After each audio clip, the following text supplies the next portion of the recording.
আজ হঠাৎ করেই কোনো প্ল্যান ছাড়াই চলে গেলাম বাসন্তী পুজোর মেলা দেখতে ঔরঙ্গাবাদে। আজ হচ্ছে রামনবমী, আর রামনবমীতে প্রচুর ভিড় হয়।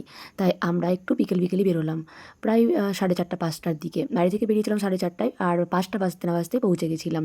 তো তখন একদমই ফাঁকা, দেখো সেরকম ভিড়ই নেই। কিন্তু সন্ধ্যা হতে হতে এত ভিড় হয়, আর রাত্রি যেহেতু 8টা-9টায় যজ্ঞ হয়, তখন এতটাই ভিড় হয় যে রাস্তায় হাঁটা যায় না। তো যেহেতু ছোটো বাচ্চা আছে, তাই আমরা বিকেল বেরিয়ে গেলাম। সো হ্যালো এভরিওয়ান, আমার নতুন আরেকটি ব্লগে তোমাদের সবাইকে স্বাগত জানাই। তোমরা সবাই কেমন আছো? আশা করি খুব ভালো আছো।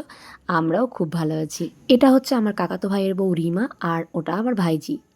তো দেখো ঢুকে এখানে যজ্ঞ হবে। তো যজ্ঞের জায়গাটা আমরা যখন যাই তখন সাজানো হচ্ছিল, ভীষণ সুন্দর লাগছিল। প্রায় রাত 8টা-9টার দিকে যজ্ঞ শুরু হয়। তো আমি বিয়ের আগে দেখেছি জানো, আর বিয়ের পরে এই প্রথম আমি এলাম বাসন্তী পুজোর সময়। বাসন্তী পুজো দেখছি বিয়ের পরে, এই আমি প্রথম আমার মেয়েদেরকে নিয়ে। তো যজ্ঞ আমার দেখা হবে না, যেহেতু ঔরঙ্গাবাদ থেকে আমার বাড়ি জালাদিপুর আসতে প্রায় আধা ঘন্টা।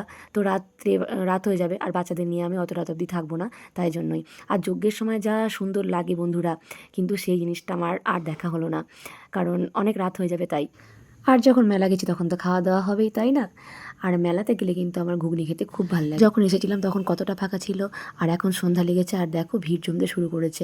এতটাই ভিড় হয় বন্ধুরা যে হাঁটা যায় না রাস্তায়। আর চলে গেলাম মেলার দিকে। মেলার দিকটা একটু এগিয়ে গিয়ে মেলা বসেছিল। আর এখানে দেখেছো কত কত জিনিস বসেছে, নাগরদোলা, এখানে সুইমিং পুল, আর বিশাল বড় মেলা বসেছে এখানে। এইদিকে মেলা দেখে 7টার সময় বাড়ির জন্য রওনা দিলাম। কেমন লাগলো আমার ভিডিওটা অবশ্যই কমেন্ট করে জানাবে। ভালো লাগলে ফলো করে পাশে থেকো। ধন্যবাদ সবাইকে। সবাই ভালো থেকো, সুস্থ থেকো।